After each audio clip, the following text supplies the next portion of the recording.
Assalamualaikum warahmatullahi wabarakatuh. Segala puji bagi Allah Subhanahu wa taala yang telah memberikan kita kehidupan sebagai ladang amal menuju akhirat. Salawat serta salam semoga tercurahkan kepada Nabi Muhammad sallallahu alaihi wasallam yang telah menuntun kita kepada jalan kebaikan dan kelapangan hati. Hadirin yang dirahmati Allah. Hidup di dunia ini penuh dengan ujian, tantangan, dan masalah yang terkadang membuat hati kita terasa sempit. Tanpa hati yang lapang, setiap persoalan akan terasa berat dan kita mudah merasa tertekan. Maka bagaimana cara melapangkan hati agar hidup menjadi lebih ringan dan penuh ketenangan? Mari kita renungkan bersama. Pertama, mengapa hati yang lapang itu penting? Hati yang lapang adalah anugerah besar dari Allah. Dengan hati yang lapang, kita bisa menerima takdir, memaafkan orang lain, dan menghadapi hidup dengan optimisme.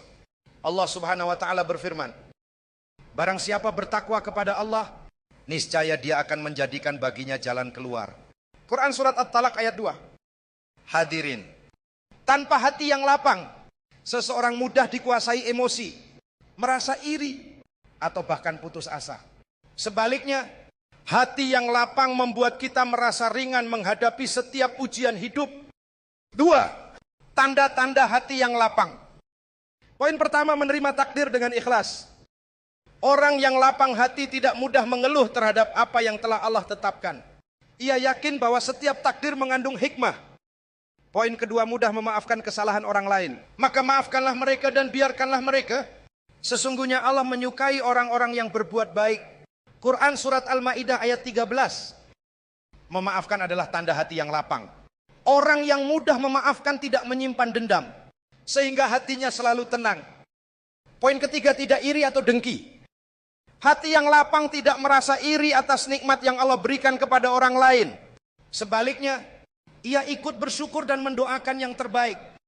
3. Cara melapangkan hati. Poin pertama, perbanyak mengingat Allah. Allah Subhanahu wa taala berfirman, ingatlah, hanya dengan mengingat Allah hati menjadi tenteram. Quran surat Ar-Ra'd ayat 28.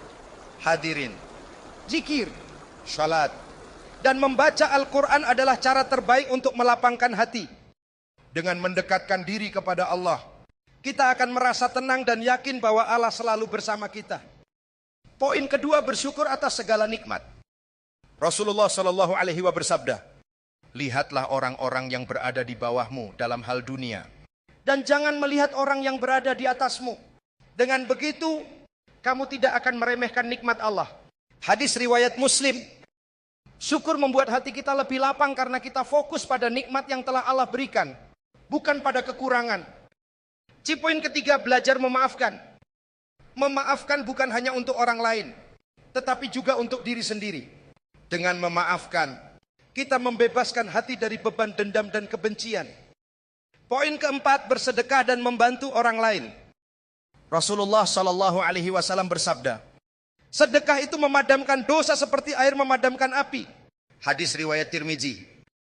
Membantu orang lain tidak hanya mendatangkan pahala, tetapi juga melapangkan hati kita. Ketika kita berbagi, Allah akan melapangkan hidup kita. Poin kelima, berbaik sangka kepada Allah dan manusia. Berbaik sangka adalah kunci lapangnya hati. Jangan mudah berprasangka buruk, baik kepada Allah maupun kepada orang lain. Ingatlah, segala sesuatu yang Allah takdirkan pasti membawa kebaikan. 4. Manfaat hati yang lapang. Hadirin yang dirahmati Allah, hati yang lapang memberikan banyak manfaat. Ketenangan jiwa. Orang yang lapang hati tidak mudah stres atau tertekan. Hubungan yang harmonis. Dengan hati yang lapang, kita dapat menjaga hubungan baik dengan sesama manusia. Kemudahan dalam beribadah. Orang yang lapang hati merasa ringan dalam melaksanakan ibadah, karena ia yakin bahwa ibadah adalah jalan menuju ketenangan.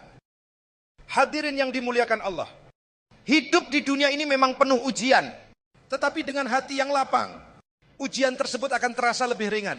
Cara melapangkan hati adalah dengan mengingat Allah, bersyukur atas nikmat, belajar memaafkan, bersedekah dan membantu orang lain, berbaik sangka kepada Allah dan manusia. Semoga Allah Subhanahu wa taala senantiasa melapangkan hati kita semua dan memberikan ketenangan dalam menjalani kehidupan ini. Demikian ceramah yang dapat saya sampaikan. Mohon maaf atas kekurangan. Wassalamualaikum warahmatullahi wabarakatuh.